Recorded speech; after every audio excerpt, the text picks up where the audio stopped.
여러분 평안하셨습니까? 네. 저는 얼마 전에 한 그 기사를 읽고 좀 큰 충격을 받았습니다. 그 기사의 제목은 종교 있는 집 아이가 더 이기적이라는 제목이었습니다. 내용을 요약하면 아래와 같습니다.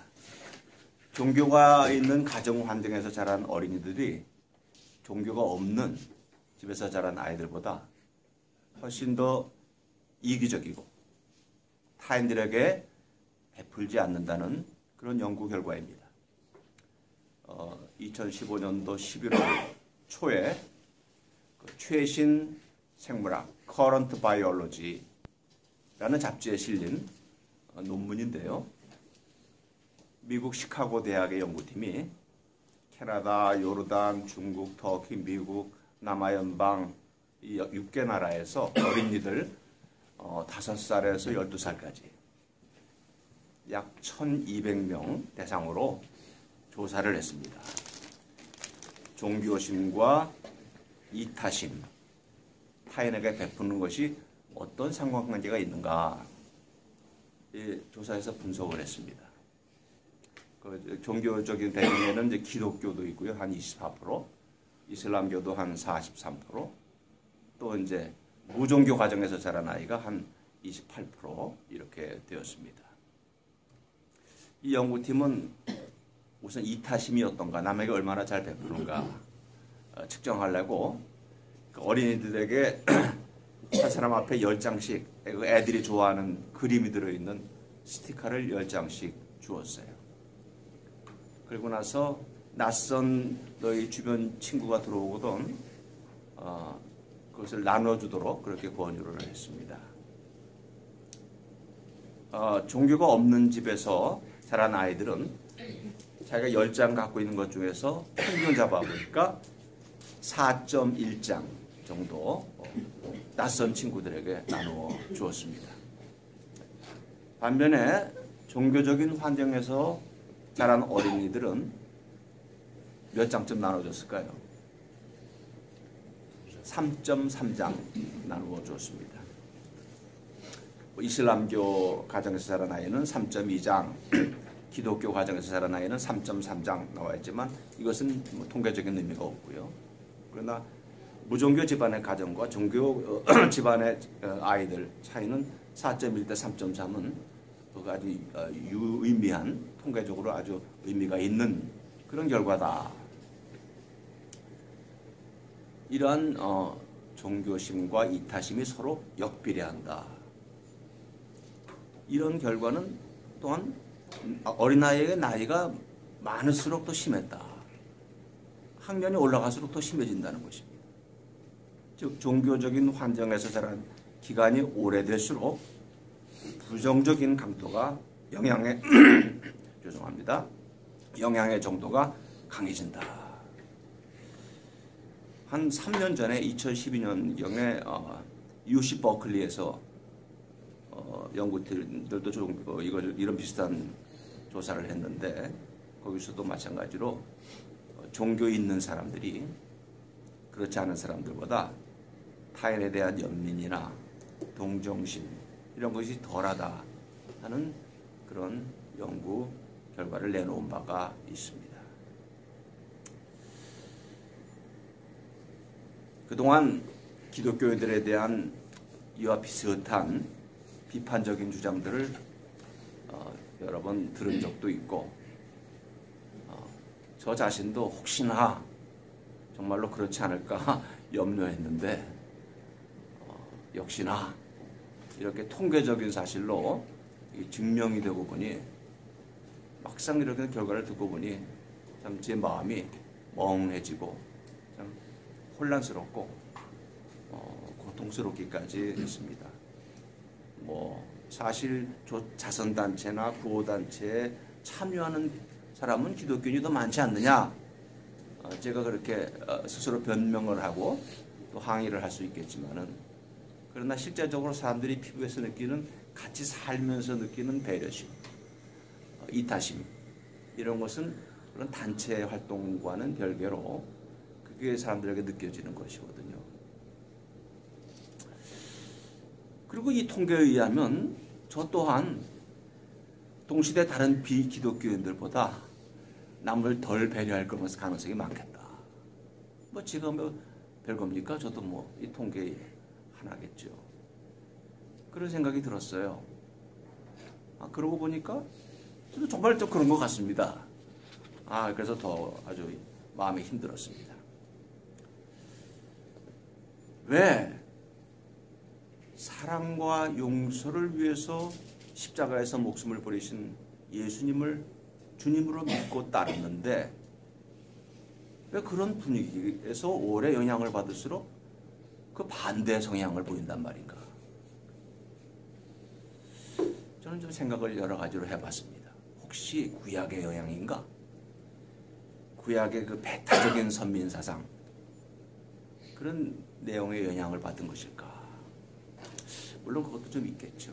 하지만 구약시대의 그 배타적인 경건은 당시 우상으로 가득 찼던 그 세상에 올바른 신앙을 심기 위해서 어떤 기간 동안 불가피하게 하나님께서 설정했던 그런 신앙이었습니다. 배타적인 경건은.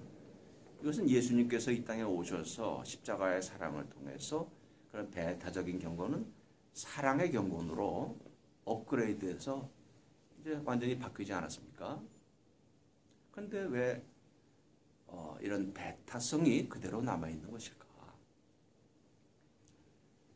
혹시 현실적인 측면에서 볼 때 우리 기독교인들은 하나님께 우선 헌금해야 되고 하나님께 우선 봉사해야 되니까 이 여러 가지 재정적으로나 시간적으로나 또 에너지가 이게 다른 사람들에게 나눌 만한 그런 여력이 그 안 믿는 사람들보다도 덜하지 않을까 그런 생각도 좀 해봤어요. 뭐 그것도 약간 일리가 있는 그런 설명 같습니다. 하지만 이 실험에 참가한 아이들은 뭐 일단 10장 중에 한 장은 하나님께 11조로 드리고 이렇게 한 건 아니거든요. 이런저런 설명들이 각각 그 나름대로 일리가 있겠지만은 저는 더 근본적인 무언가 더 구조적인 이유가 있다 생각합니다. 그것은 신앙이라는 여정에 포함되어 있는 꼭 있어야 되지만 머물러서는 안 되는 위험한 구간. 이 신앙 여정에 반드시 있어야 되지만 계속 머물러서는 안 되는 위험한 구간이 내포되어 있다는 것입니다. 그래서 저는 조금 문자를 좀 써서 실존적인 신앙의 구간이라 그렇게 이름을 붙여봤습니다. 신앙이 무엇일까요? 많은 설명들이 있습니다. 그러나 우리는 대체로 신앙이란 하나님과 나와의 관계에 대한 신뢰와 헌신 이것을 신앙이라고 배우고 또 그렇게 알고 있습니다. 이렇게 하나님과 나와의 관계에 대한 신뢰와 헌신은 나라는 개체 개인의 실존적인 결단에 의해서 이루어지는 것입니다. 하나님, 나, 이 두 주체는 신앙 현상의 가장 우선적이고요. 또한 가장 궁극적이고 영속적인 주체들로 받아들여집니다. 마틴 부버가 이 관계 철학자인데요. 이 관계, 사람과 사람 사이의 관계에 근원어가 있다. 우리 인생의 근본적인 단어가 있다. 이게 이제 독일어는 그룬트보르테, 영어로 번역하면 the primary words라고 합니다. 그건 뭐냐? 나와 너. 이것이 우리 삶의, 우리 인생과 우리 존재의 가장 근본적인 단어다. 그렇게 얘기를 했어요. 이것을 신앙에다가 대입하면 신앙이라는 현상의 가장 근본적인 그 그 근원우어, 그룬트 보르테는 하나님 그리고 나, 이렇게 우리들은 알고 있습니다. 나를 사랑하시는 하나님, 내가 사랑하는 하나님, 또 하나님을 사랑하는 나.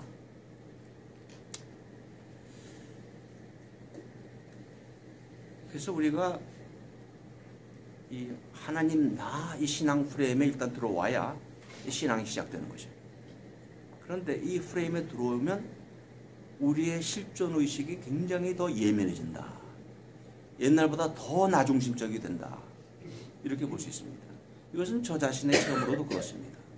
훨씬 더 저 자신에 집중하게 됩니다. 그러다 보니까 저의 실존성은 더 예민해졌습니다. 이 용서라는 문제도 하나님과 나 사이만의 문제가 됩니다. 은혜와 복도 오직 하나님과 나 사이의 이야기가 되고 맙니다. 아까 그 기사에 댓글들이 달려 있어서 제가 봤는데 아주 뼈아픈 지적들이 있었어요. 예를 들면 기독교인들은 상대방이 베푼 호의를 마치 자기가 착하게 살아서 신이 내린 은혜로 그렇게 생각하더라. 이런 댓글이 있었습니다. 또 기독교인이 타인에게 열심히 전도하는 것은 실은 이타적인 동기에서 나온 것이 아니라 자신이 천국에 가기 위한 이기적인 행위에 불과하다라는 그런 비난도 있었습니다. 다 맞는 얘기는 아니지만 어떤 뼈아픈 지적의 측면이 있는 이야기입니다. 아까도 말씀드렸지만 하나님과 나, 이 두 근원워, 이 두 주체의 프레임은 신앙이라는 여정에 있어서 아주 필요 불가결한, 반드시 거쳐야 되는 과정인 것은 틀림없습니다.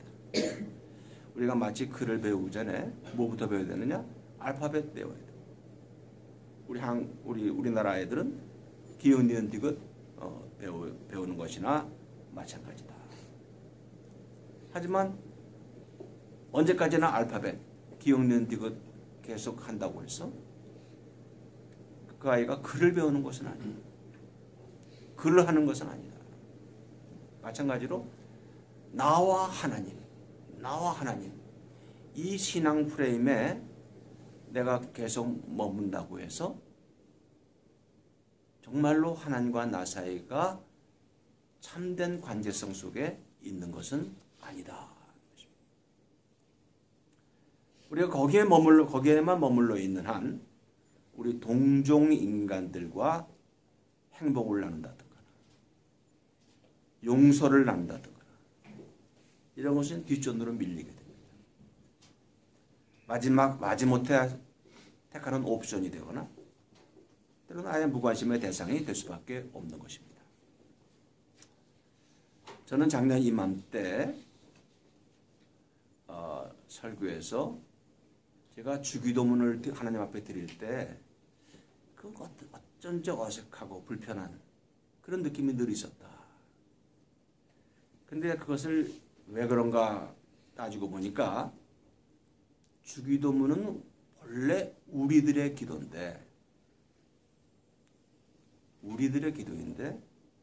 나의 기도로만 생각하고 자꾸 주기도를 하려니까 그게 저한테 불편하고 뭔가 어색하고 은혜가 덜 되는 거예요. 예수님께서 너희는 이렇게 기도하라고 그랬어요. 너는 이렇게 기도하라 하지 않고 너희는 이렇게 기도하라. 하늘에 계신 우리 아버지, 하늘에 계신 하나님은 근본적으로 내 아버지이기 이전에 우리 아버지다.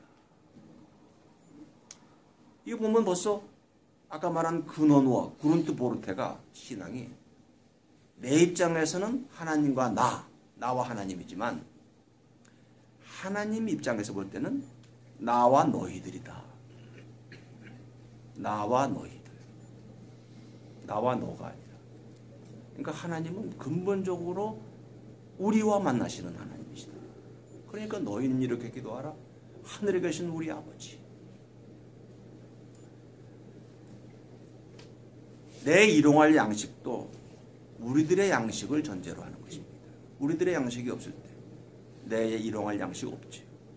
내 죄는 우리들의 죄의 결과이자 동시에 원인입니다.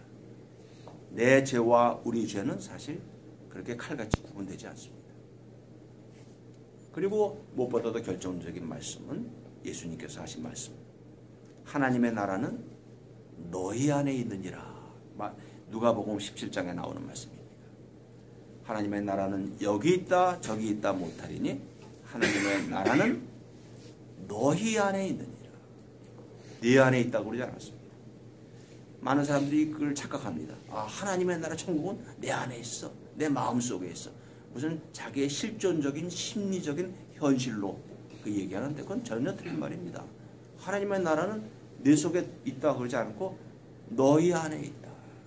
하나님은 우리 안에 계십니다. 하나님은 우리로 나를 만나십니다.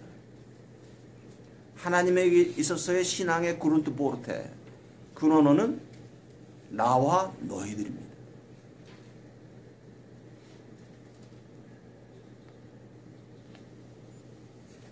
사실 현실적으로도 저의 인격적인 실존은 생물학적으로 볼 때나 문화적으로 볼 때나 우리들의 하나의 파생이죠.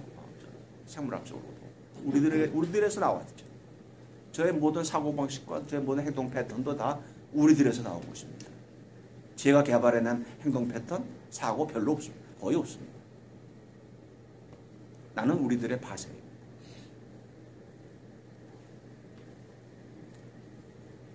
그러므로 나와 하나님, 하나님과 나, 이 신앙 프레임은 처음에 꼭 필요하지만 반드시 거기에 머물러 있어서는 안 되는 것입니다. 그러면 실존성만 예민해지는 거예요. 그래서 용서도 하나님이 나만 용서하시면 되는 거예요. 타인에게 잘못해놓고도. 타인이 나를 용서해요. 내가 그와 용서를 나누어야죠. 행복도 하나님과 나 사이의 얘기가 아니에요. 그걸로 끝나서는 안 돼요. 우리들끼리 나눠야 되는 것입니다. 예수님께서 제시하신 율법과 선지자의 대강령 아시죠? 이것은 바로 이런 그 공동체적인 신앙, 우리들의 신앙을 행동으로 인정하라는 그러한 명령인 것입니다. 마태복음 22장 우리가 잘 아시는 말씀. 예수께서 이르시되 내 마음을 다하고 목숨을 다하고 뜻을 다하여 주 너의 하나님을 사랑하라 하셨으니 이것이 크고 첫째 되는 계명이요. 그 다음에 둘째도 그와 같으니 그와 같다. 헬라어로 호모이야. 같다. 둘째도 첫째와 같다는 얘기입니다. 둘째도 그와 같으니 네 이웃을 네 자신과 같이 사랑하라 하셨으니 이 두 계명이 온 율법과 선지자의 강령이니라. 첫째 계명은 사실 기독교나 이슬람교나 비슷해요. 네 하나님을 마음, 목숨, 뜻을 다하여 사랑하라.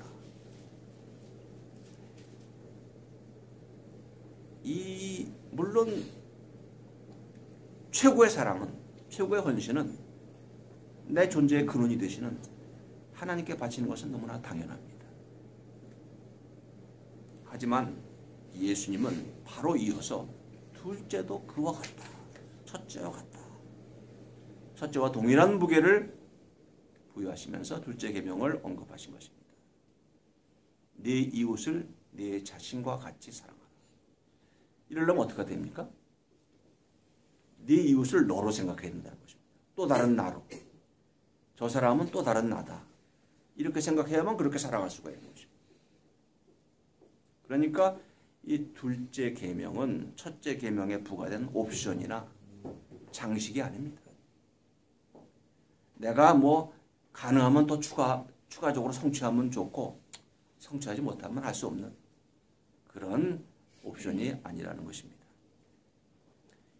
이 둘째 계명은 하나님이 나를 사랑하시는 사랑과 똑같은 사랑으로 저 사람에게도 사랑을 주신다.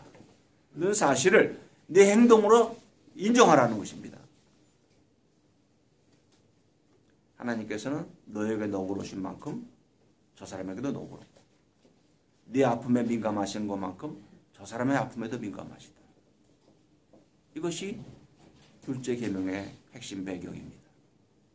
그러므로 첫째 계명에 몰두하느라고 평생 첫째 계명만 붙들고 가끔 여유가 생기면 둘째 계명 살짝 들어보고 이런 신앙 구간에 머물러 있는 한 아까 기흥리는 가나 따라 ABCD 배우는 애들이 평생 ABCD만 하는 것처럼 그러면서 글로 제대로 넘어가지 못하는 것처럼 우리들도 진정한 신앙의 여정으로 들어서지 못하는 것이다.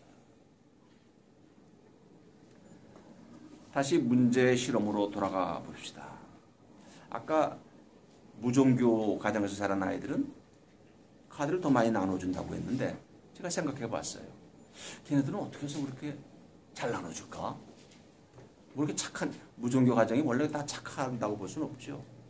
걔네들은 어떻게 그럴까? 가정에서 교육을 철저히 받았을까? 너는 남에게 배려하고 잘 남을 이타적이어야 된다. 가정교육을 철저히 받아서 그렇겠습니까? 저는 그렇다고 생각하지 않습니다. 그보다는 타인과 원만히 지내는 기술을 알게 모르게 부모로부터 이렇게 배운 것입니다. 타인과 원만하게 지내는 기술을 배워야만 네가 살기에 편하다. 네 생존과 네 행복에 꼭 필요한 기술이다. 그걸 엄마 아빠 살아가는 기술을 보고 저절로 배우는 것입니다.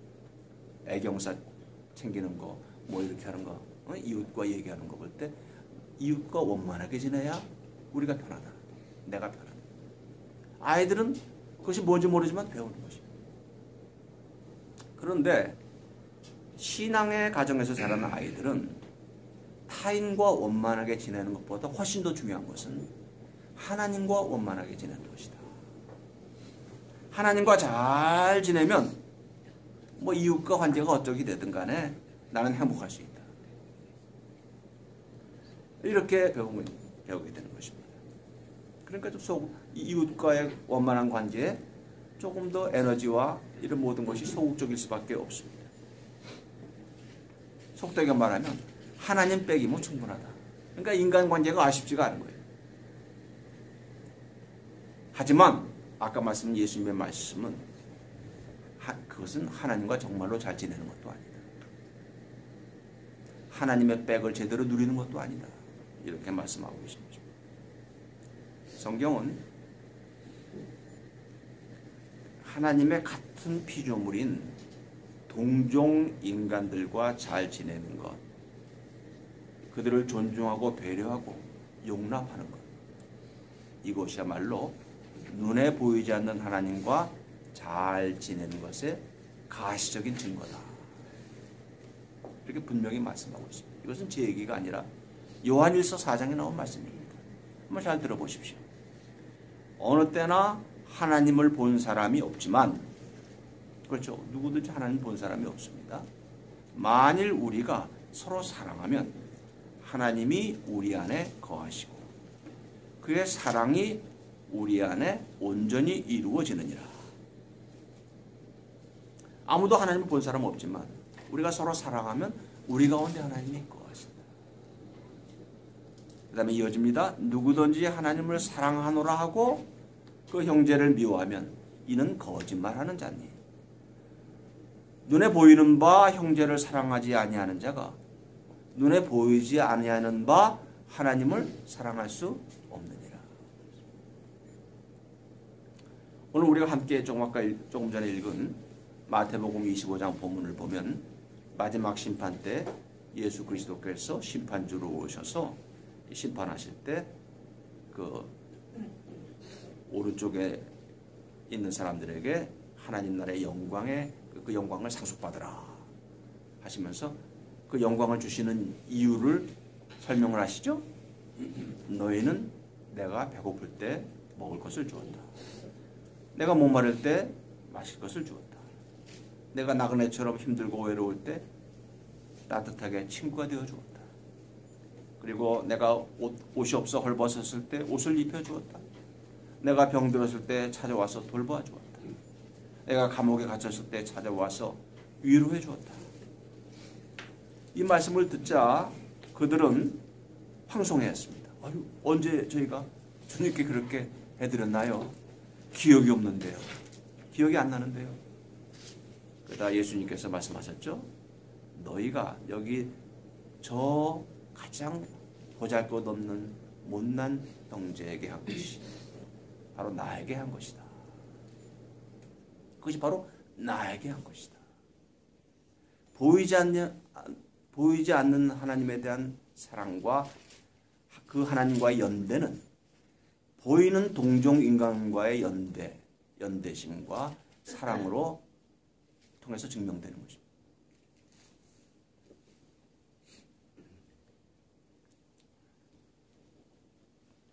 어떤 사람들은 그러면 거지나 이렇게 아주 불쌍한 사람들은 변장한 예수님이다 이렇게 얘기까지 하는데 그건 좀 과장된 레토릭이라고 말할 수 있습니다.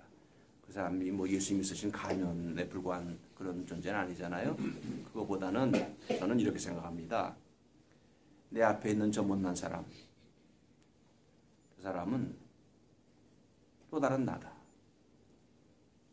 나와 똑같이 하나님의 관심과 사랑을 받고 있는 지금 현재 그런 존재다. 그러니까 주님 내 곁에 계신 것처럼 저 사람 곁에 계시고 최소한 저 사람 뒤에 계시다. 그것을 볼 줄 아는 영적인 시력을 요구한다. 이 말씀. 그렇게 저는 생각합니다. 그렇습니다. 나의 죄를 대신 십자가에서 지신 그 주님은 주님과 저기 있는 저 사람의 죄를 대신 지신 주님은 다른 주님이 아닙니다. 동일하신 주님이십니다. 말씀을 맺겠습니다.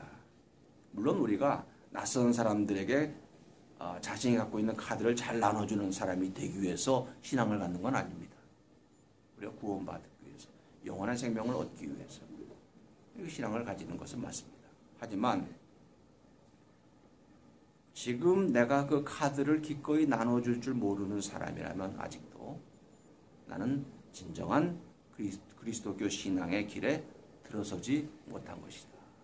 첫째 계명만 머물고 있는 것이다. 하나님을 사랑한다는 것은 하나님께서 지금 사랑하고 계신 존재를 같이 사랑하는 것을 말하는 것입니다. 다시 한번 말씀드리겠습니다. 하나님을 사랑한다는 것은 하나님께서 지금 사랑하고 계신 그런 존재를 하나님과 함께 사랑하는 것을 말하는 것입니다. 우리 아이들이 가져야 될 진정한 종교적인 배경이 뭘까요? 바로 이것을 몸으로 체득하는 그러한 배경이 우리 아이들이 자라야 될 참된 신앙적인 환경이라고 저는 생각합니다. 기도하겠습니다. 하나님 아버지, 저를 사랑하시는 주님은 저기 있는 저 사람 함께 사랑하시고 제 곁에 계신 것처럼 그 사람 곁에도 계신 것을 입술로는 고백하고 마음으로는 아는 것 같았지만 저희의 삶이 그것을 증명해 내질 못하고 있습니다. 주님은 우리들의 주님이시오. 우리들의 하나님이시니 아버지 하나님, 나 중심의 신앙, 여기서 저희가 더 한 단계 올라갈 수 있도록 첫째 계명에서 둘째 계명을 아버지 하나님으로 올라가며 아버지 온전한 신앙의 길에 들어설 수 있도록 성령이여 저희들을 인도해 주옵소서.